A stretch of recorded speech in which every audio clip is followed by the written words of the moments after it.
Councillor Richard Wright is with me now. He happens to be the chairman of the District Councils Network and is a Conservative. Richard, you're very welcome to the programme. How are you this afternoon?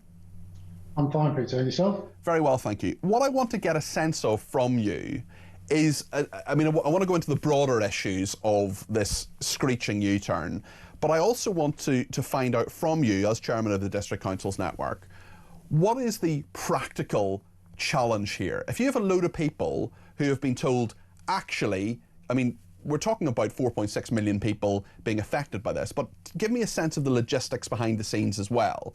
People setting up elections, booking halls that are maybe now not booked anymore and have to be rebooked, getting people ready. These things are planned months, if not years, in advance. Suddenly you're told by the Labour government, not happening anymore, they're being postponed for a couple of years because it's so important to change local government. Then those people are told yesterday, actually, it's all on again.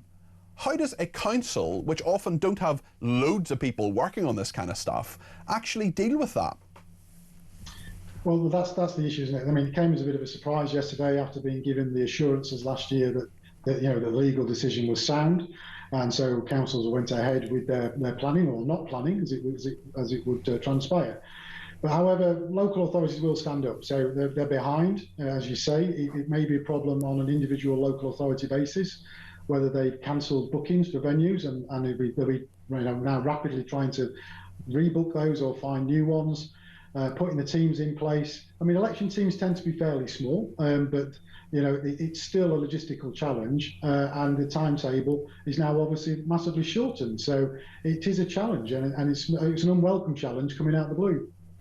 What do you think of the decision more generally? I said this a few minutes ago. You may not have caught it on the programme, but I worked in government. I actually worked in the relevant department as a special advisor, Ministry of Housing, Communities and Local Government.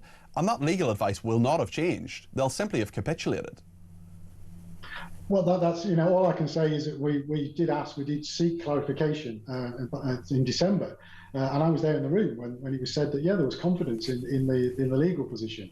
So that's the problem now, is that as local government, if we're told something, as by central government, we assume that that's the truth, that's the position, that's the way we move forward.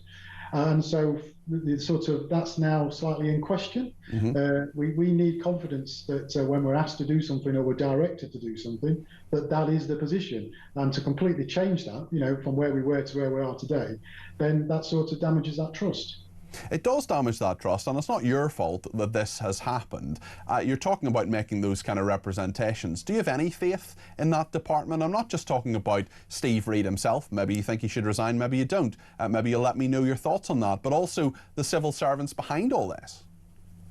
Well, the position of Steve Reid, I think that's for parliamentarians to decide. That's not something that, in local government we comment on. You must have an opinion, Richard.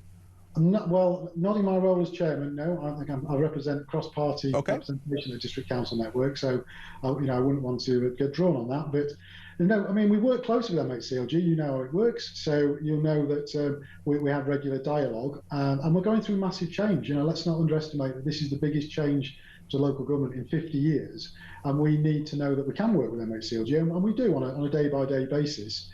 It's just that this is obviously a bit of a page turner, coming out of the blue like it did, and being completely the opposite to what we were told. So I would guess that we're going to be, plenty of dialogue with MHCLG on lots of other issues that are going forward at the same time. We've got big changes to the planning system.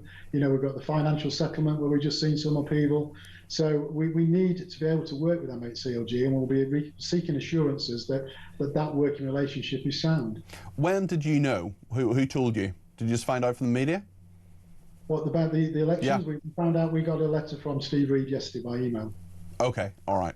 And did that come out before the media told you about it, or after? Well, it came out fairly quickly, to be honest with you, and then the lines were very, very hot immediately afterwards. Sure. So do you have confidence in the process now, with a government that doesn't seem to be able to make up its mind on a fundamental issue about 4.5 million people actually having a vote for their local councils come May?